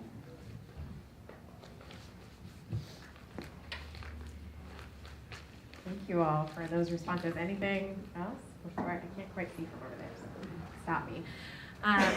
So I don't know about all of you, but I have learned a lot already tonight. But if you do have a question that is not yet answered, you can write that on a card if you haven't done so already, and then just hold it up in the air, and Annie will come around and collect the questions that are out there. We do have one more prepared question for the panelists, so while they're responding to that question, we'll collect the questions that are still out there, and we'll check the basket in the back, and then we'll try to get through as many of those as possible. Usually there are some themes, so hopefully we can address a few. Okay, so that's where we're going. Additionally, if you did hear something new or learn something new tonight, as I did, we would really appreciate knowing what you heard that was helpful, what you heard that was new, so that we have a sense for the panelists as well as for the city in general of how this helped you and what you might want to know more about in the future. So if there is something you learned, go ahead and use a 3x5 card or write it on a scrap of paper, and there's another basket in the back as you exit later that just says information about what was helpful, and you can just put that in that basket there so that we can get that feedback. We really appreciate it. So the last prepared question is around lots of community members who submit questions about how can I help? How can we as a community help? And there are lots of nodding heads. So we're hearing about limited options for beds for those who need treatment. We're hearing about limited homes available and the affordability of all that. So what are your suggestions? What can individuals do, whether it's day-to-day interactions or big picture stuff? What are some positive ways to support this as a community? We can't do it without volunteers, and we really can't do it in 40 Prado without volunteers. We have amazing, amazing volunteers. How many people here volunteer, come on, at 40 Prado? Or at Maxine or Prado? Awesome, okay. We love you. We love you. We have a volunteer coordinator because about a year or so ago, we recognized that we needed to invest in someone whose sole purpose was going to be to go out into the community, bring in volunteers, really for all of our programs, but primarily for 40 Prado. We have an awesome volunteer steering committee, some of whom are here, who really are working to identify what some of the most important needs are. Number one, greeter. If you want to have an opportunity to really touch a life and develop a relationship with someone, come and volunteer to be a greeter. These are people that will literally just be hanging out waiting for folks to come to 40 Prado. Will introduce themselves, will walk them in, begin to show them around, hear their story. So many of our people don't have consistent one-on-one conversations with people.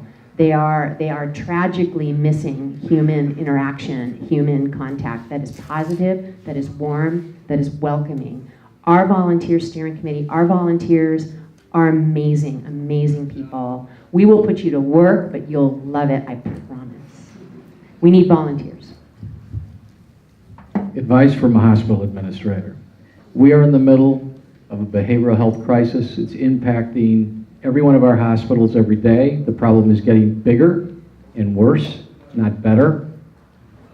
I urge you to contact your elected official and let them know that the time is now for them to step up as your representative and address this issue. It's not going to go away without the kind of attention that's going to be required from our elected officials. Please get in touch with your elected officials.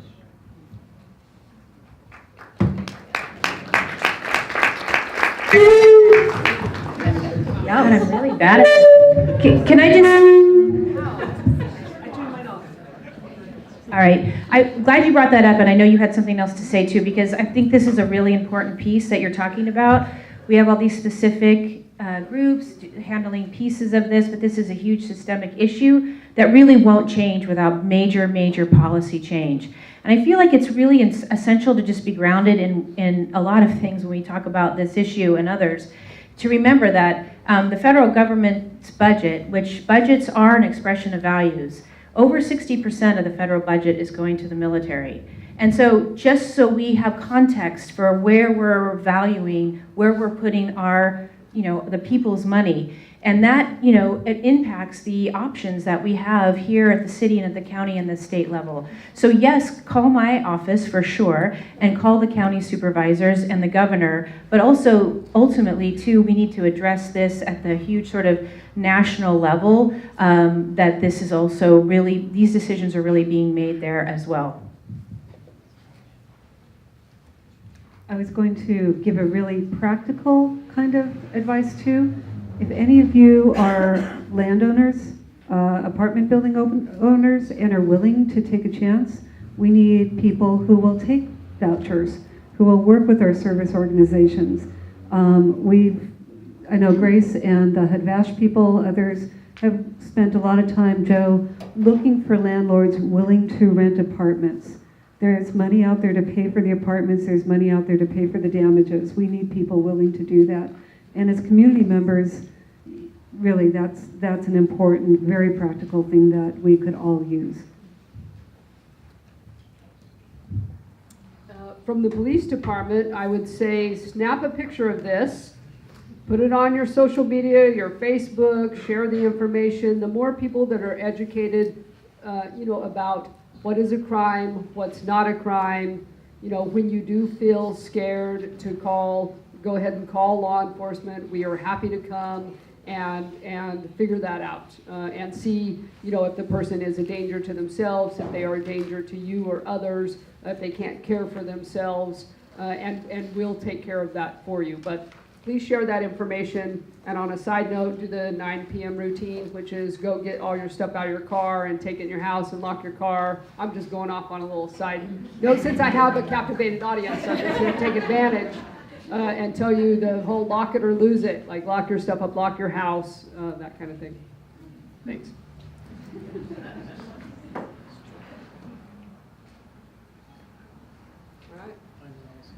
All right. Thanks so much for all of that. Anything else before I keep going? Hey, I got it. Okay, you got the therapist. I'm sorry. You're all community members. How many of you have children? How many of your children are going to be psychiatrists? I'm serious. I mean, we need to build the workforce of social workers, therapists, psychiatrists, nurses to really meet the needs of our population, people with addiction specialists. So that's another thing you can do is educate yourself and your family members about the opportunities to become involved as a professional person to help really meet the needs. We also encourage you very much to become educated about mental illness. We need to reduce the stigma of mental illness. And part of this homeless discussion is about mental illness and about addictions. Part of it is about poverty. Part of it is about lack of opportunity. But one of the things that the county has been doing is training out-facing departments on trauma. We have a project called CARES, and we work a lot with the library because the library serves a lot of folks. So it's how to treat people as a person. It's how to recognize that people are coming with their baggage of trauma and experience, and a lot of bad behavior is based on a reaction of fear or anger or trauma. And really, for you to become educated on the causes of mental illness, the brain disease, the causes of addiction, all the genetic components, and reduce the stigma to help people get treatment earlier and to prevent the escalation of the disorder. That's where, and Tim and I have talked about this quite a bit. If we're going to prevent people from becoming incarcerated, we have to start early. We have to have services in the community, and we have to have a community willing to come and admit and accept services and treatment. It's not a shame. I suffer from a depression. I take medication for depression. Please encourage your folks, your kids, your family members. Don't be afraid of saying that they need treatment, because that's really where we're going to start preventing this problem from growing. That's the therapist talking.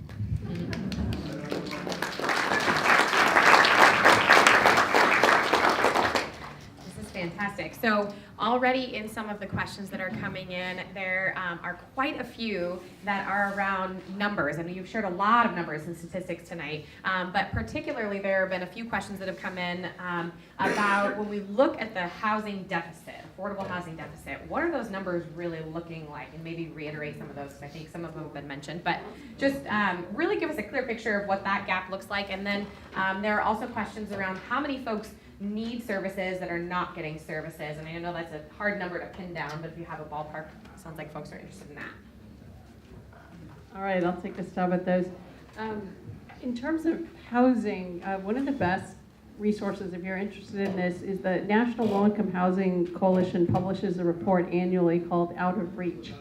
And it looks at how much do you have to earn in order to afford, say, a 1-bedroom, a 2-bedroom, or a 3-bedroom unit in a particular county. And so it was published this spring, and I don't have the number memorized, but I think it was something like you had to earn around $20 an hour to afford, I think, an efficiency in the county for if you were looking at the fair market rent for the county. And I think that it was that somebody working at minimum wage, I believe they said they would have to work 2 full-time jobs, one person, in order to afford an efficiency. So there's quite a huge gap right now. And it's even worse if you look at folks who are have a disability that prevents them from being able to work. The best resource for folks who have been disabled for a long time tends to be the Supplemental Security Income Program, or SSI, and those benefits are just around $900 a month. And in the state of California, that includes a supplement. It's actually a lower amount in some other states, but in California, that also means you can't get CalFresh, which are food stamps. And so that means that $900 a month has to pay both your housing and all of your food costs. So it's very, very hard, especially for folks with disabilities or who are on fixed incomes, seniors who've retired. It's very, very hard in our community, and the gap, unfortunately, is getting worse. And without more housing, it impacts more and more people. So, and I think there was another question related to numbers. What, can you repeat that last part? The other one was related to how many individuals who currently do not have permanent housing need services and aren't able to receive services. That's an interesting question, because we do, every 2 years, we do a count in a single 12-hour period of the people who are homeless in that particular period. And we're required to do that by the federal government in order to continue receiving homeless assistance funds. And we're required to count all over the county. So we have teams that go out in the early morning, and it always has to take place in the last part of January. And so we go out early in the morning, and we also count all the people in the shelters. And it's really just a snapshot. It's not an annual number, but it gives us an idea at a particular time how many people are out there. And in 2017, which is the last time we did the full count, it was 1,125 people in the whole county. It's going to be more than that over the course of a year, because there are some people who become homeless at different points in the year and maybe weren't homeless during the time of the count. We also don't count people on the night of the count if they are living doubled up with somebody else, because the federal government doesn't consider them to be homeless, even if they're on the streets the night before and the night after. We're not allowed to count them. So the number really actually is larger when you look at it over the course of the year. In looking at what we call Homeless Management Information System, or HMIS data, for the folks who come to those agencies, the annual number is closer to about 1,800. Just at Maxine Lewis and Prado last year, unduplicated, was 1,425 people that crossed our doors. So that's actually more than the point in time count had for the entire county. So it tells you that it's not a very scientific process. Well, no, I think actually what it tells us is that a lot of the folks actually are accessing services at one point or another. It doesn't mean that they're accessing services continuously throughout the year, but it means they've come through the doors at least once at one of the different agencies. So I think probably a lot of the folks actually at one point or another have accessed some kind of service. So then there's the larger question of what resources do we have. The number of shelter beds in the county is closer to about 100.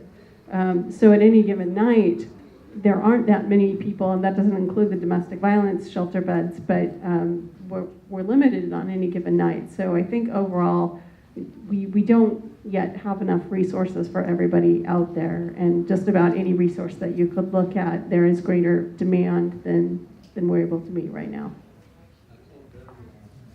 Thank you. And to kind of add on to that, there's another question specifically about are there any ideas or plans, thoughts about how to address specifically the needs of older adults who may or may not be disabled, who don't currently have permanent housing, and what are the maybe the unique needs of that group, and how do we do that?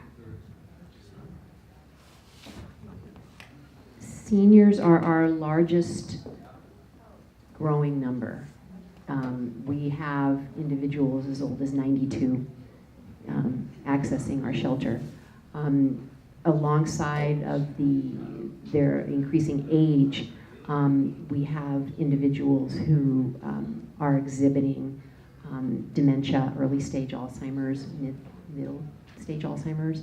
And it's a very, very challenging population for us to work with, but it's troubling because these are individuals that perhaps were housed and they were on a fixed income, and their landlords raised their rent because they could, and they weren't able to pay the increase, and so they ended up trying to stay with maybe friends or family. Perhaps their dementia got to the point where they could no longer stay with those folks, or they just couldn't do it, couldn't stay for other reasons. But they're starting to come more and more to our center, and it's really tragic. It's a growing concern, and it's going to get worse as the baby boomers age. But we've seen a dramatic increase, not only in the number, but the age increase. 92 years old at a shelter.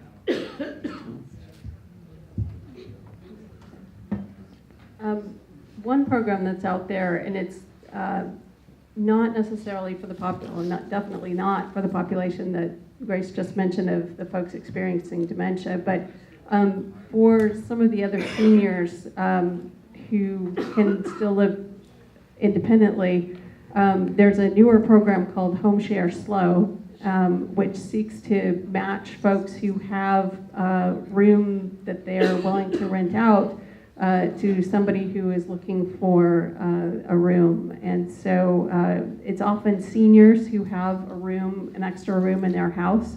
You might have somebody who had been married and their spouse passed away, and they would like to have somebody else in the house, both for companionship and also to share in the cost.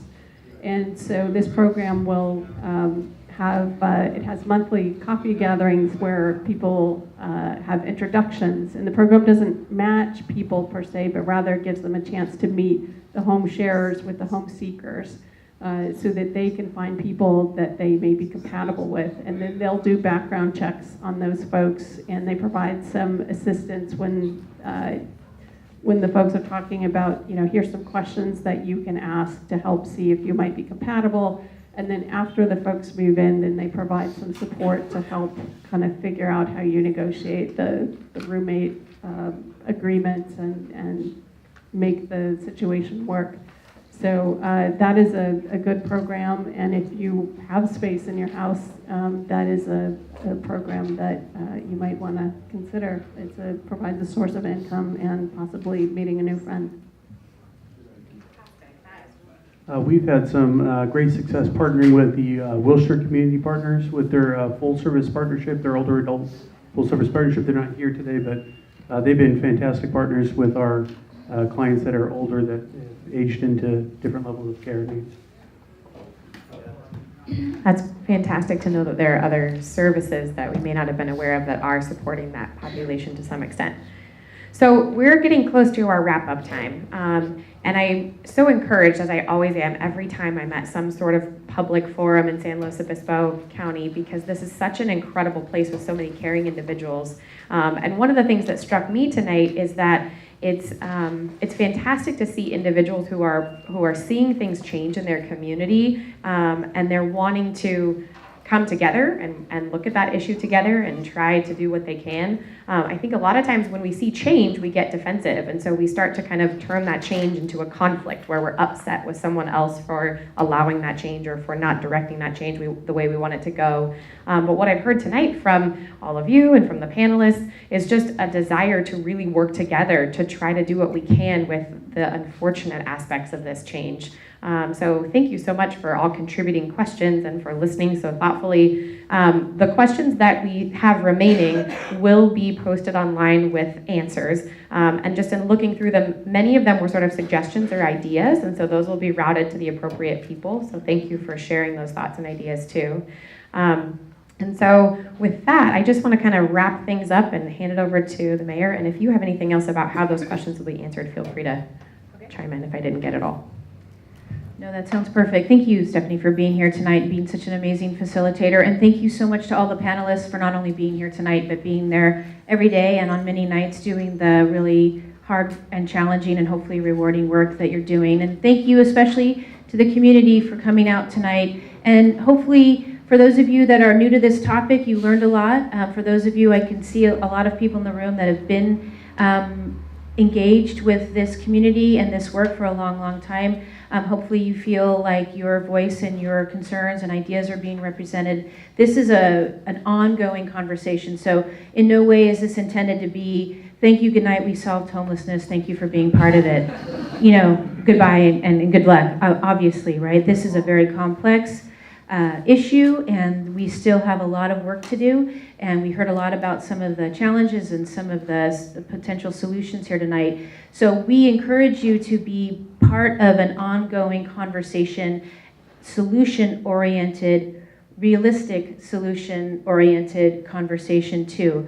So continue to engage with our office at the city, with all the stakeholders and folks that are engaged up here, and we need to keep this ball moving and really remember that this, as I said in the beginning, is a human challenge and is a human story, and these are human beings that are in our community just as much as anybody else. And so keep that in mind. Sometimes on a daily basis, I know this can be overwhelming, and I often myself feel like, my gosh, what can I do? But at the very least, when I'm walking around town, I at least try and take a moment.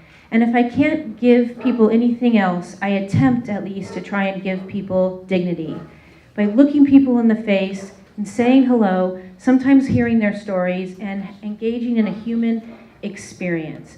And so I would encourage you to at least start there. Obviously, the solutions get more complicated from there, but I think that that's actually a really human and important part of this process.